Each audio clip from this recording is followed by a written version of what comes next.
Blood.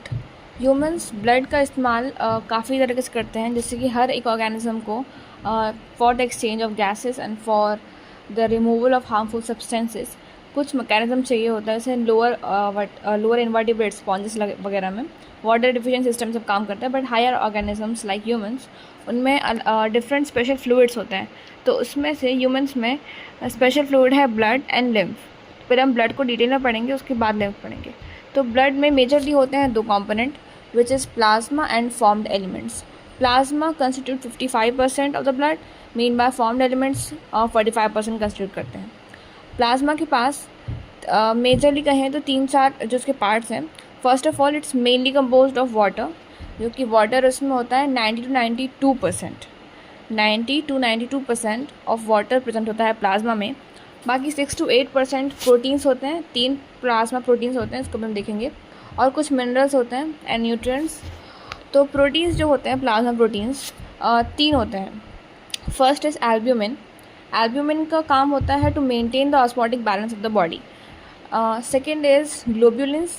ग्लोब्यूलिन्स का काम है डिफेंस मैकेनिज्म का, बॉडी डिफेंस मैकेनिज्म का काम ग्लोब्यूलिन्स का है। Third is fibrinogen. Fibrinogen is involve in blood clotting. इसके अलावा मिनरल्स होते हैं Na+, Ca2+, Mg2+, HCO3- and chloride ions. इस तरह के मिनरल्स होते हैं। Nutrients like glucose, amino acids and lipids are also present in plasma. Plus clotting factors भी इनएक्टिव स्टेज में प्रेजेंट होते हैं, एंड व्हेन दे मतलब जब उनकी ज़रूरत होती है क्लॉटिंग फैक्टर्स की, दे आल्सो बिकम एक्टिव। तो क्लॉटिंग फैक्टर्स की प्रेजेंस भी प्लाज्मा में होती है।